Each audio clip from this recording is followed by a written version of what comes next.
La epístola del apóstol Pablo a los Romanos, capítulo 14, versículos 7 al 9. Romanos, capítulo 14, versículos 7 al 9.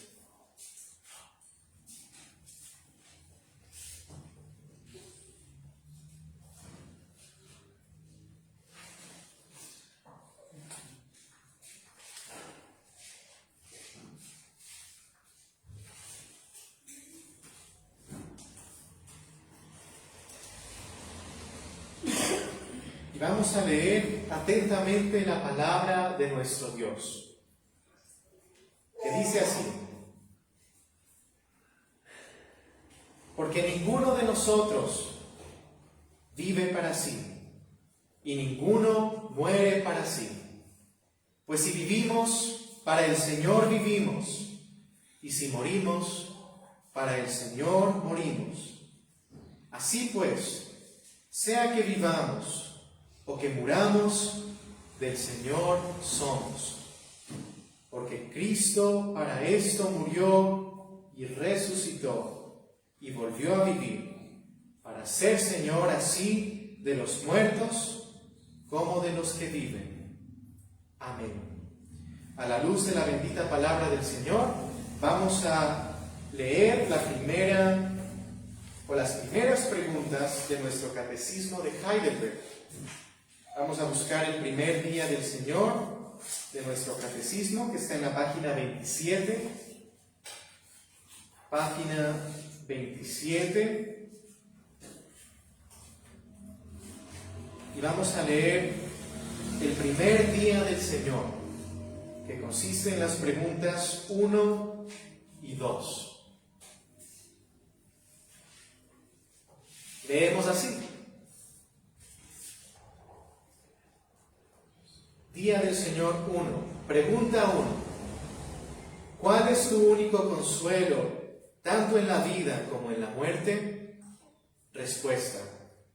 Que yo, con cuerpo y alma, tanto en la vida como en la muerte, no me pertenezco a mí mismo, sino a mi fiel Salvador Jesucristo, que me libró del poder del diablo, satisfaciendo enteramente con su preciosa sangre por todos mis pecados, y me guardo de tal manera que sin la voluntad de mi Padre Celestial ni un solo cabello de mi cabeza puede caer.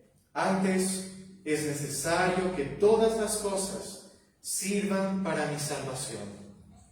Por eso también me asegura, por su Espíritu Santo, la vida eterna, y me hace pronto y aparejado para vivir en adelante, según su santa voluntad.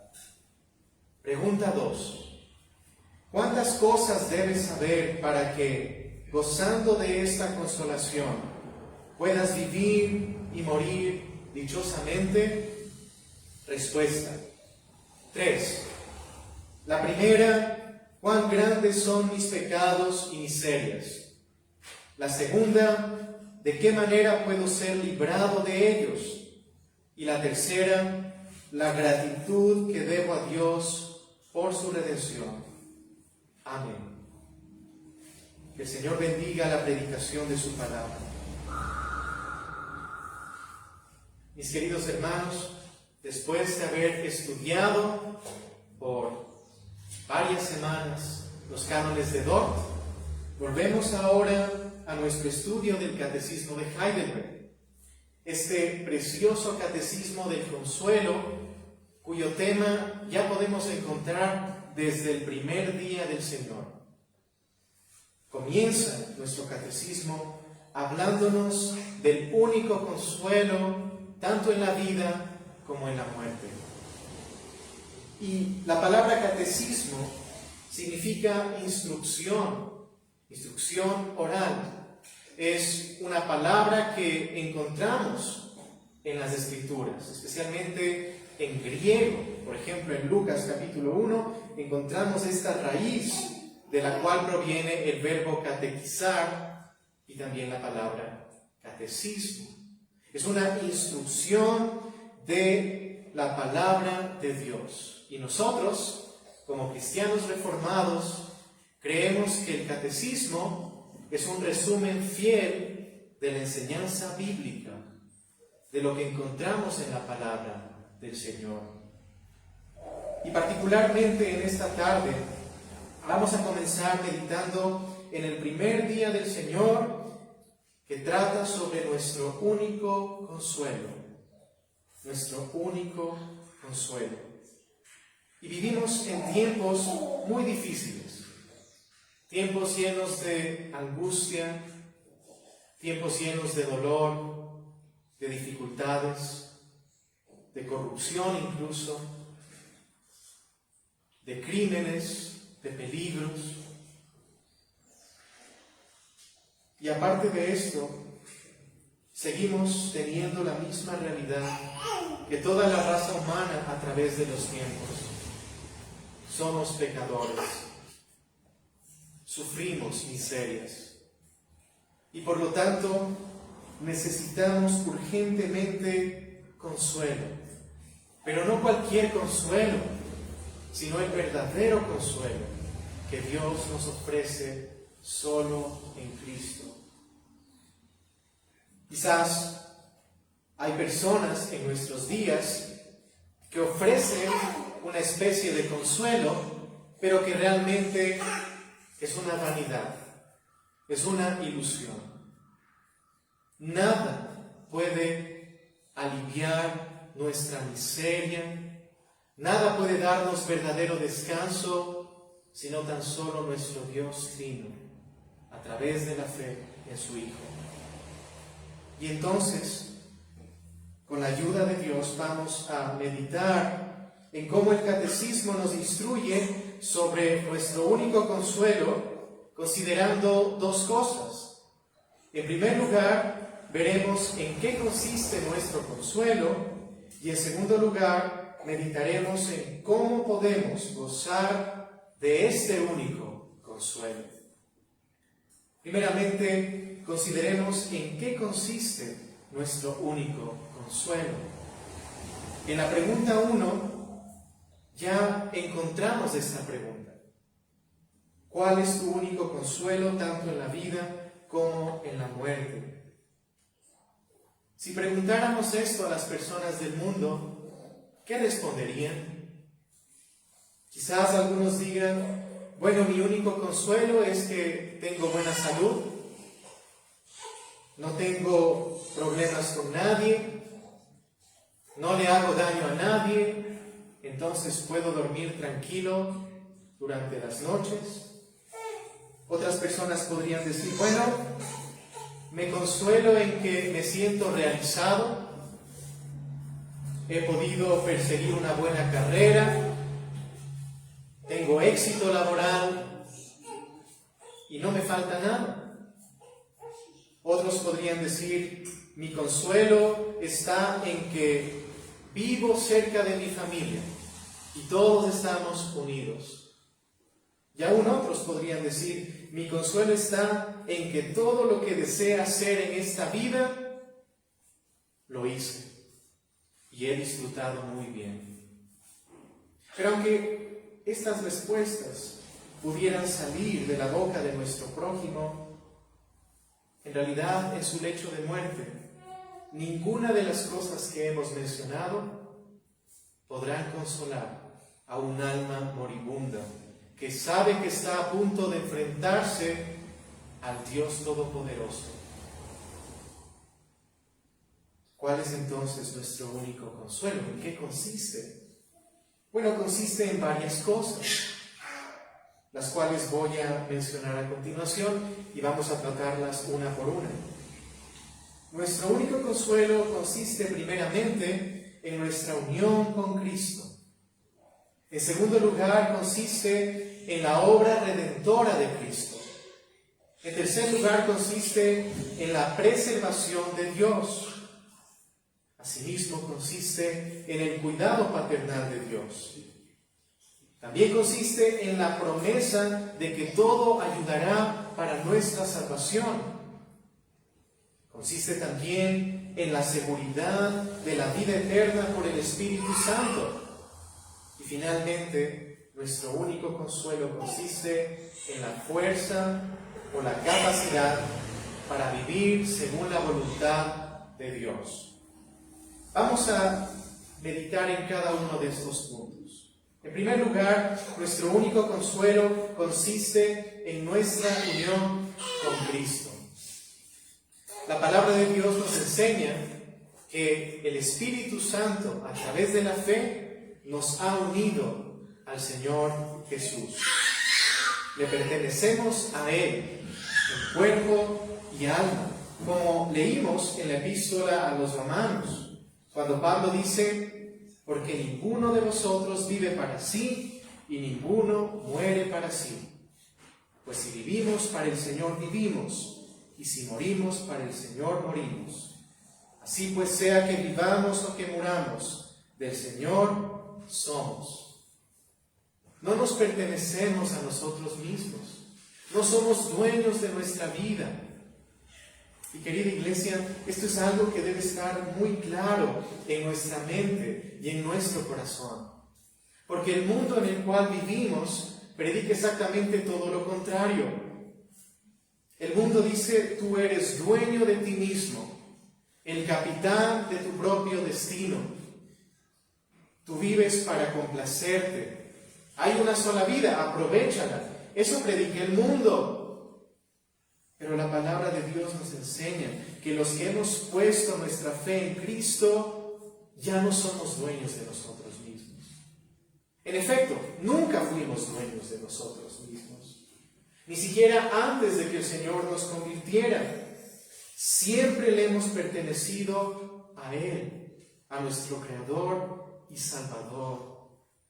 Es el orgullo humano el que busca usurpar el lugar que solo le corresponde a Dios. Esa también es la razón por la cual nuestros padres Adán y Eva cayeron en el paraíso, deseando ser sus propios dioses, los propios dueños de su destino. Pero el cristiano que ha puesto su confianza en el Hijo de Dios sabe ciertamente que no es dueño de su vida. Le pertenece a aquel que derramó cada gota de su sangre para limpiarnos de nuestros pecados y comprarnos a través de su redención, de tal forma que le pertenezcamos solo a Él. Entonces, en primer lugar, nuestro único consuelo consiste en nuestra unión con Cristo, una preciosa doctrina que debemos meditar más a menudo.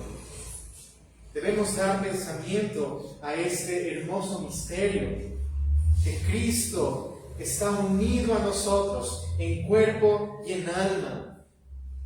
Por eso es que tenemos consuelo en la muerte, porque aunque nuestro cuerpo perezca y se corrompa, seguimos estando unidos a Cristo. Y nuestra alma, cuando va al cielo a la presencia de Dios, sigue unida a Cristo. Es la unión con Cristo lo que llena de consuelo al creyente. Y esta también es la razón por la cual tenemos esta maravillosa esperanza que nos permite atravesar aún la prueba más difícil, que es la muerte. Cuando estemos en nuestro lecho de muerte y nuestro cuerpo empiece a fallar y nada de lo creado pueda consolarnos, lo único que nos va a sostener es la promesa de que donde esté Cristo, estaremos también nosotros. Y este también es motivo de consuelo para los creyentes que dudan. Quizás dudan de su salvación, aunque confían en Cristo, todavía tienen pensamientos que les hacen pensar lo contrario. Dicen: pero es que yo no le amo perfectamente, yo no le sirvo como debería. Recordar que estamos unidos a Él por la fe nos va a dar el consuelo de que no debemos temer el infierno, porque Cristo está en el cielo. Y si estoy unido a Cristo, significa que yo también estaré en el cielo, porque Cristo no va a ir al infierno. Entonces la unión con Cristo es muy importante para aliviar al alma pecadora, para aliviarnos en medio de nuestras miserias, en medio de nuestros temores. Pertenecemos a Cristo. Somos un espíritu con el Señor. Y esto también tiene implicaciones prácticas, como dice el apóstol Pablo en 1 Corintios 6, porque habéis sido comprados por precio. Glorificad pues a Dios en vuestros cuerpos y espíritus, los cuales son de Dios. Si ya no me pertenezco a mí mismo, el tiempo no es mi tiempo, mis dones no son míos. Todo es del Señor y debe ser empleado para la gloria de Dios. Debemos alejarnos del egoísmo orgulloso que es predicado en este tiempo. Le pertenecemos al Señor en cuerpo y en alma, en la vida y en la muerte. Pero pasando al siguiente aspecto de nuestro consuelo, vamos a ver que consiste en la obra redentora de Cristo. Como pecadores miserables, naturalmente estamos bajo la ira de Dios. Cuando nuestros padres Adán y Eva pecaron en el paraíso, toda la humanidad quedó sumergida en un estado de pecado y miseria, bajo la ira y maldición de Dios. Por eso también surgieron todas las miserias que enfrentamos en esta vida: la enfermedad, el dolor, los problemas, las discusiones, las guerras, la violencia, etc. Todo fluye del pecado y de la miseria. Y si no comprendemos cuán grandes son nuestras miserias, no vamos a comprender cuán grande es nuestra necesidad del Salvador. La persona que es ciega y que por su necedad y obstinación no quiere aceptar la palabra de Dios, no se ve como miserable. No cree que es pecadora. ¿Cuántas veces si preguntamos a nuestros vecinos: vecino, ¿es usted una buena persona?, ¿cuál es la respuesta muy probable que vamos a recibir? Sí, soy buena persona. El vecino, él sí es malo. Pero es justamente por eso que no se acercan a Cristo. Hasta que el pecado no sea amargo, Cristo no puede ser dulce. Es importante entender que somos miserables pecadores y que necesitamos urgentemente un consuelo, un alivio, una salvación, y eso solo se encuentra en Cristo. ¿Qué hizo Cristo por nosotros? Siendo Dios, el Hijo de Dios se humilló y se hizo hombre para salvar a los hombres. Tomó nuestra naturaleza humana, un cuerpo verdadero, un alma verdadera, para que en nuestra humanidad Él pudiera obedecer perfectamente a Dios en todo lo que nosotros no podemos obedecer. Y para que asimismo Él pudiera sufrir lo que nosotros merecemos sufrir. Cristo se hizo humilde y obediente hasta la muerte de cruz. Durante toda su vida llevó la ira de Dios sobre Él, cargó nuestros pecados, sufrió los tormentos eternos y temporales que ustedes y yo merecemos. Y Cristo sufrió el abandono de Dios en la cruz. Por eso exclamó: Dios mío, ¿por qué me has abandonado? Todo esto lo hizo por amor a nosotros, para que con su sangre preciosa Él pudiera limpiarnos de toda nuestra maldad, de todos nuestros pecados, pasados, presentes o futuros. Y también Él absorbió la ira de Dios y la transformó en gracia para nosotros. haciendo que este Dios que estaba airado ahora esté en paz con los que confían en Cristo. El Señor nos compró con su sangre, con su obra redentora, nos libró perfectamente del poder del diablo y del poder del pecado y de todos estos enemigos que tanto nos amenazan. Cristo venció en la cruz. A través de su muerte nos dio vida eterna. Y aunque éramos enemigos de Dios, en Él hemos sido reconciliados por la fe. Y por eso tenemos consuelo, por eso tenemos alivio para nuestras dolencias, para nuestros temores, para nuestras miserias, porque Cristo ya se entregó como el sacrificio propiciatorio para salvarnos. Si alguno está en Cristo, Dios ya no está enojado con él. La ira de Dios ya no está sobre él, solo la gracia y el amor del Señor. Y esto nos llena de gozo, esto nos llena de admiración, esto nos llena, en efecto, de consuelo. En esto consiste el único consuelo de los cristianos. Cristo murió por nosotros y nos salvó y nos libró de todo el poder del diablo, satisfaciendo enteramente con su preciosa sangre por todos mis pecados. Pero ¿qué pasa si después de ser cristiano cometo pecados, incluso pecados graves? ¿Ya no puedo ser perdonado? Sí puedo, porque Cristo ya murió por todos mis pecados y debo consolarme en Él. Pero ¿qué pasa si estoy luchando con una debilidad de mi carne? Todavía no tengo la victoria sobre este aspecto de mi vida. ¿Cristo está enojado conmigo? No, Él satisfizo plenamente por todos mis pecados.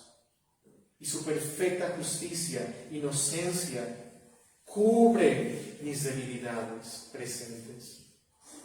Por eso el cristiano puede cantar con gozo a Dios. Por eso el cristiano adora a Dios en el día del Señor. Por eso el cristiano viene a la iglesia, porque está lleno de gratitud, porque ha experimentado el más grande alivio y consuelo para su alma.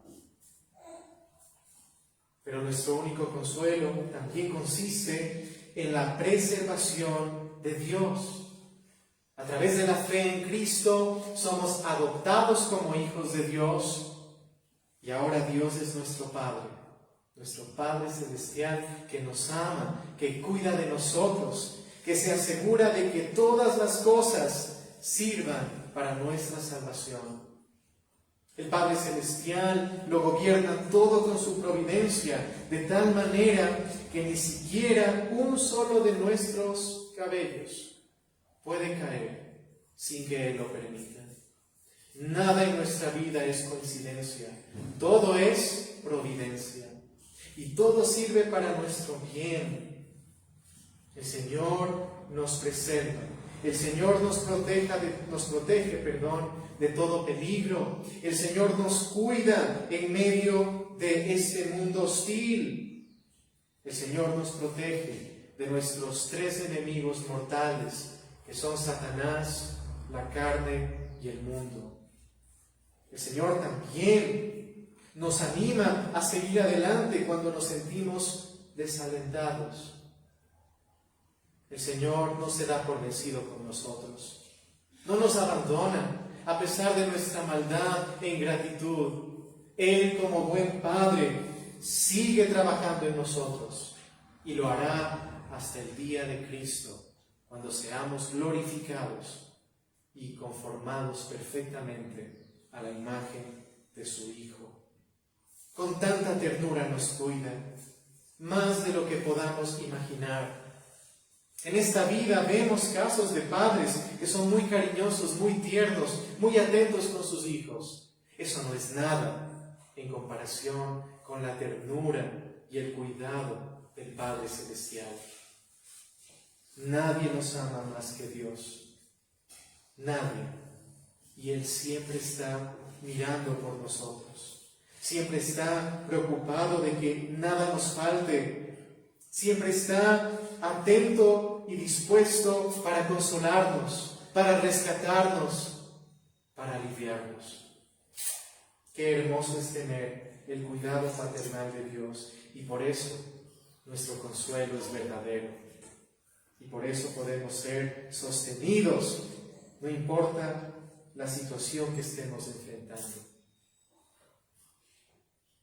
Pero nuestro único consuelo también consiste en esta promesa que ya hemos mencionado, la promesa de que todo ayudará para nuestra salvación.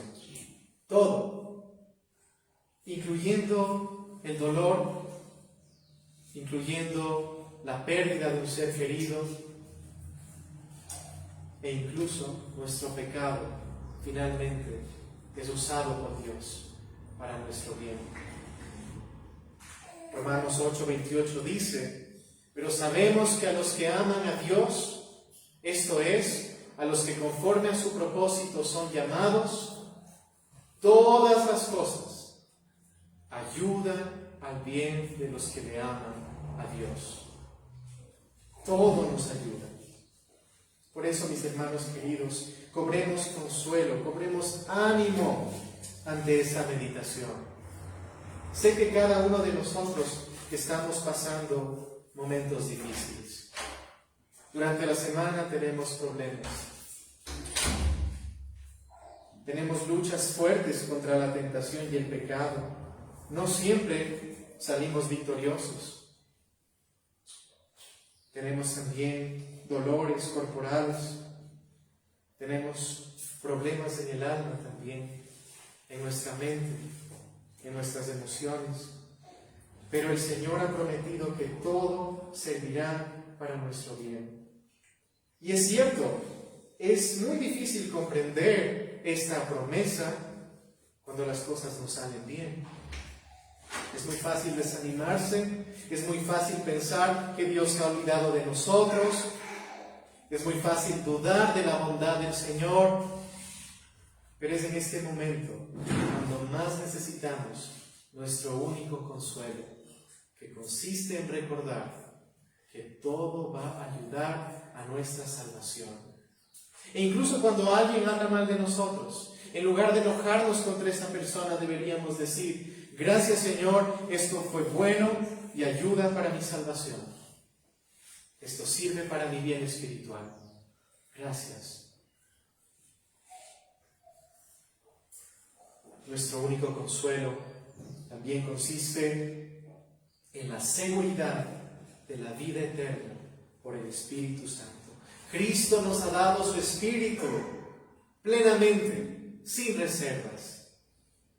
Todo el que ha puesto su fe en Cristo ha recibido el Espíritu Santo, que es la garantía de la promesa de Dios, de la salvación eterna.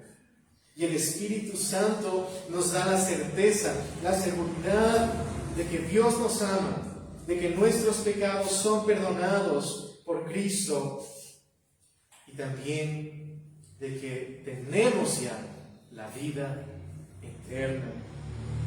Qué hermoso es pensar en que Dios está preocupado por darnos seguridad. Dios no nos quiere en la inseguridad, Dios no nos quiere en la incertidumbre. Y hermanos queridos, ¿qué clase de padre quiere que su hijo camine en incertidumbre? Dios quiere darnos seguridad y ya nos ha dado seguridad en su palabra. Él ya ha prometido que todo el que cree en Cristo tiene vida eterna y ha pasado de muerte a vida. No importa si no siento ese perdón, no importa si todavía sigo siendo un pecador. El que cree en el Hijo tiene la vida eterna. Si usted ha creído en Cristo, el Señor le asegura de que ya ha sido salvo, que ya tiene esa eterna vida. Y qué hermoso es saber que el Espíritu Santo es la persona encargada de impartir el consuelo en nosotros. ¿Cómo le llama la Biblia al Espíritu Santo? Consolador. El El Espíritu Santo es nuestro consolador. Él es el que siempre nos da ánimo, siempre nos da alivio, siempre nos da descanso.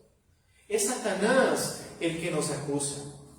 Es Satanás el que nos dice, no, ahora sí ya lo arruinaste. Olvídate que ya no tienes perdón. Dios no te va a amar si sigues siendo de esta manera. Es el diablo el que nos arroja los pecados a nuestra cara, pero el Espíritu Santo nos consuela. ¿Y cómo lo hace? A través de las promesas de Dios. Por eso es importante la lectura bíblica, no por un ritual legalista, no por un estándar de hombres. Es porque aquí están las promesas de Dios que pueden consolarnos y sostenernos. El Espíritu Santo no actúa en contra de su palabra. Él no va a estar dando revelaciones descontroladas. Él nos habla por la palabra. Y si buscamos consuelo, y si nos sentimos agobiados, cansados, trabajados, en la palabra vamos a encontrar el alivio. Por eso hay que leerlo, por eso hay que meditarlo. Por eso también hay que orar, porque la oración es un medio de gracia. Y a través de la oración el Señor nos recuerda sus promesas.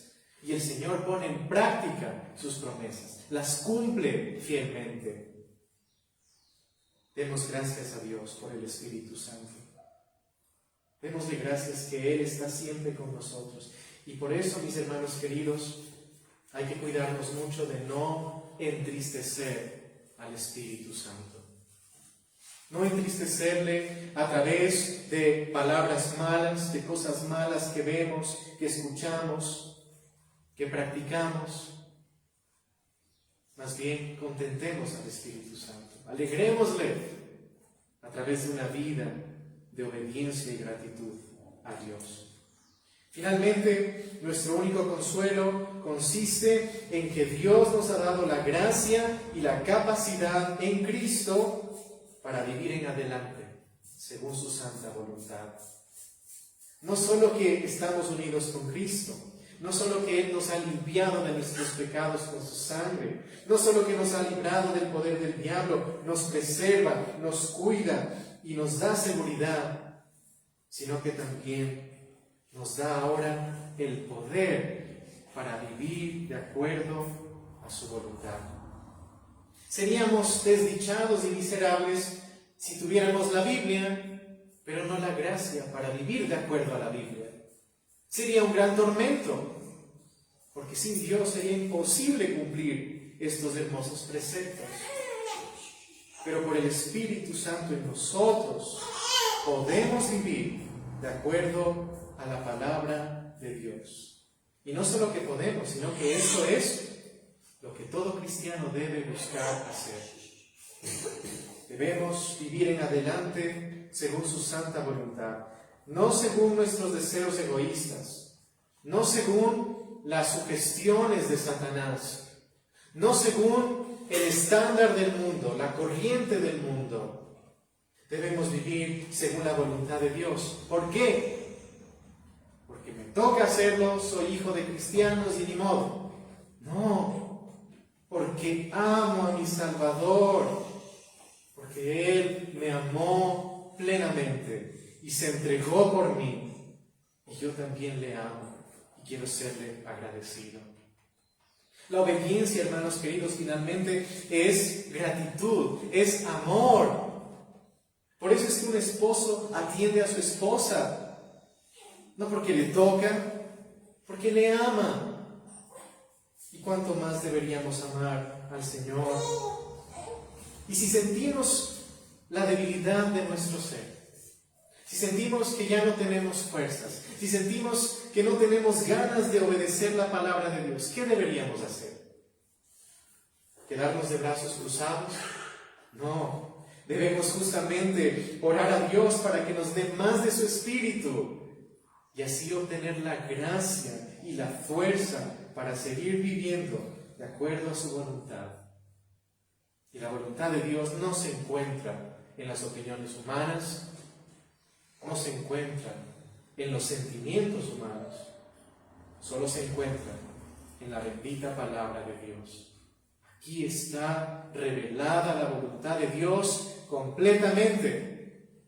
No necesitamos sueños, no necesitamos visiones. Aquí está lo que Dios quiere. Como bien lo dijo un teólogo, la palabra de Dios es la carta que Dios nos ha enviado, la carta de amor, donde está su voluntad y deseo para nosotros. Así que en esto consiste nuestro único consuelo. Pero vamos a ver finalmente el segundo punto. ¿Cómo podemos gozar de nuestro único consuelo? Ya hemos visto qué maravilloso consuelo Dios nos ha dado en Cristo, pero ¿cómo podemos disfrutar de este consuelo? ¿Y cómo podemos vivir y morir de una manera feliz? Creo que todos nosotros deseamos vivir y morir dichosamente. Nadie quiere vivir en miseria y nadie quiere morir en desdicha. Pero entonces, ¿cómo yo puedo disfrutar de este único consuelo? La respuesta está en la pregunta 2. Necesitamos conocer tres cosas. Tres cosas. En primer lugar, cuán grandes son mis pecados y miserias. En segundo lugar, de qué manera puedo ser librado de ellos. Y en tercer lugar, la gratitud que le debo a Dios por su redención en Cristo. Estas tres respuestas, si ustedes son cuidadosos observadores, siguen el mismo patrón de la epístola del apóstol Pablo a los romanos. En la carta a los romanos, Pablo comienza hablando de nuestros pecados y miserias. Después el apóstol habla de la redención que tenemos en Cristo por la fe. Y finalmente, el apóstol Pablo nos habla de la gratitud que debemos a Dios, de la vida cristiana que Dios quiere de nosotros, que ya hemos sido salvos en Cristo. Es importante conocer cada una de estas cosas y no perdernos ninguna de ellas. En primer lugar, conocer cuán grandes son nuestros pecados y miserias. Fíjense que nuestro catecismo no dice simplemente conocer ¿cuáles son mis pecados y miserias? No dice eso. Podemos volver a leer lo que dice la respuesta. ¿Cuán grandes son mis pecados y miserias? ¿Cuán grandes? No somos pequeños pecadores, somos grandes pecadores. No tenemos miserias muy diminutas, tenemos grandes miserias. Y solo el que se siente miserable y solo el que ve su gran maldad anhela a Cristo desesperadamente. Pero ¿cuál es la trampa en la cual ha caído una gran parte de la cristiandad en nuestros días? Ya no se habla del pecado. Y una predicación que acentúa el pecado es vista como algo negativo. No hables del pecado. La gente no quiere saber nada del pecado. No asustes a las personas. Bueno, nuestro catecismo nos dice, si las personas no saben cuán grandes son sus pecados y miserias, no van a anhelar a Cristo. Es solo el enfermo que siente la necesidad de acudir al médico. Y mientras más enferma está la persona, con más urgencia va al hospital a buscar ayuda. Cuando comprendemos cuán pecadores somos, cuánto le hemos ofendido a Dios en pensamiento, palabra y obra, cuán grandes son nuestras miserias en virtud de este pecado original, entonces buscamos salvación, buscamos alivio, buscamos consuelo. Y por eso es muy importante conocer cuán grandes son nuestros pecados y miserias. Querido hermano y hermana, ¿comprende usted la grandeza de sus miserias? ¿Ha entendido la grandeza de sus pecados? Es tan triste escuchar en nuestros días cómo las personas se refieren al pecado, no con el término pecado, sino con la palabra error. Es que cometí un error contra el Dios Todopoderoso. Si actuamos en desobediencia, eso no es un error. Eso es un pecado cósmico y merece la ira de Dios. Es solo hasta que comprendamos esto que podremos apreciar más a Cristo, que podremos buscarlo de todo corazón. Y por eso, el mismo Señor decía en el Evangelio que las prostitutas y los publicanos están adelante en el reino de los cielos, porque ellos comprendían cuán grandes son sus pecados y miserias. En cambio, los fariseos no se veían como grandes pecadores. Los fariseos, en efecto, creían que estaban bien. Doy diezmos de todo lo que gano, ayuno 2 veces por semana, leo la Torá, soy parte del Sanedrín. ¿Qué problema tengo? Pero es los pecadores, son ellos los que tienen la necesidad más grande por Cristo. Y para ellos Cristo es precioso. Así como para el enfermo la medicina es un grande alivio, es un gran consuelo. Así que para poder gozar de este único consuelo, es necesario en primer lugar conocer cuán grandes son nuestros pecados y miserias. En segundo lugar, es necesario conocer cómo podemos ser librados de ellos. Y es lógico, si yo veo cuán grande es mi maldad y mi necesidad de perdón y de salvación, voy a hacerme orgánicamente la pregunta: ¿cómo puedo ser salvo de esto? ¿Cómo puedo ser librado de mi miseria y pecado? ¿Cómo puedo recibir consuelo? Y entonces llegamos a la respuesta que tanto necesita el alma, y es la redención de Cristo. Cuando la persona entiende cuán graves son sus pecados, puede también abrazar al Salvador con todo su ser. Juan Calvino decía que a no ser que nos veamos a nosotros mismos como mendigos de la gracia de Dios, no podremos disfrutar adecuadamente de Dios en Cristo. El mendigo se muere de hambre, necesita pan y busca pan. Así también el pecador, que comprende sus maldades y miserias, abraza el pan de vida de Cristo con total gratitud. Lo cual es el último punto en nuestro conocimiento para poder gozar de este único consuelo. Es decir, debemos conocer la gratitud que le debemos a Dios por esa salvación que nos ha dado en Cristo.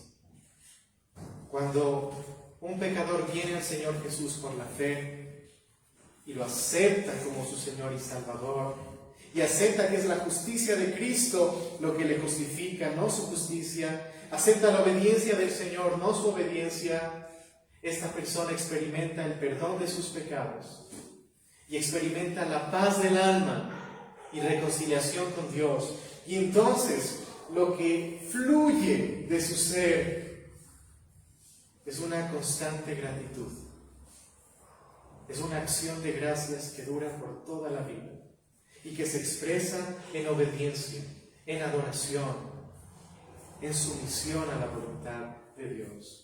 Volviendo a la ilustración de un mendigo, si nosotros le damos a un mendigo un pedazo de pan, a un mendigo que no tiene nada, que no ha comido en días, que está desesperado, ¿qué creen que nos va a decir ese mendigo si es que en verdad aprecia nuestra ayuda? Gracias. ¿Cómo puedo pagarte? ¿Qué puedo hacer por ti? Tú has sido tan bueno conmigo. Si necesitas ayuda, solo dímelo. Y cuánto más nosotros como cristianos deberíamos decirle: Señor, tú me salvaste perfectamente, tú lo diste todo por mí. ¿Qué quieres, Señor, de mí? Yo quiero vivir para ti. No para pagar nuestra deuda, desde luego, porque eso sería una ofensa a Dios, pero por amor, por gratitud sincera, porque Él lo ha dado todo por nosotros. Y estas tres cosas finalmente van a permitir que disfrutemos de nuestro único consuelo y que vivamos piadosamente y que muramos también piadosamente. Y no solo piadosamente, sino dichosamente. ¿Qué significa dicha? Significa felicidad. Si quieren ser verdaderamente felices, no le hagan caso a las ideas del mundo. Conozcan cuán grandes son sus pecados y miserias. Comprendan cómo son librados de ellos a través de la redención de Cristo. Y entiendan la gratitud que debemos a Dios por esa grandiosa salvación en Jesús. Amén. Oremos. Señor, te damos gracias por el único verdadero consuelo que tenemos en tu Hijo, nuestro Señor Jesucristo. Gracias porque nos has unido a Él, le pertenecemos a Él, hemos sido salvados para vivir por Él y para Él. Somos del Señor, no nos pertenecemos a nosotros mismos. Nuestro tiempo ya no es nuestro, es tuyo. Nuestras fuerzas también son tuyas, nuestros talentos, nuestros deseos, nuestro despertar y nuestro acostarnos, todo es tuyo. Perdónanos, Señor, por todas las veces en que, aunque creemos esto por la fe, no actuamos en consistencia a esta preciosa enseñanza. Perdónanos por todas las veces en que deseamos ser los capitanes de nuestro propio destino, en lugar de orar como Cristo: no se haga mi voluntad sino la tuya. Pero gracias por ese consuelo que tenemos en Él, porque no importa cuán grandes sean nuestros pecados o miserias, Cristo es más grande que todo eso, y su sangre ya nos ha limpiado, y Él ya nos ha comprado. Le pertenecemos a Cristo. Nada nos separará de sus manos. En Él estamos a salvo. En Él somos felices. Ayúdanos a comprender más de este consuelo y a vivir de acuerdo a Él, pues te lo pedimos por Cristo Jesús. Amén.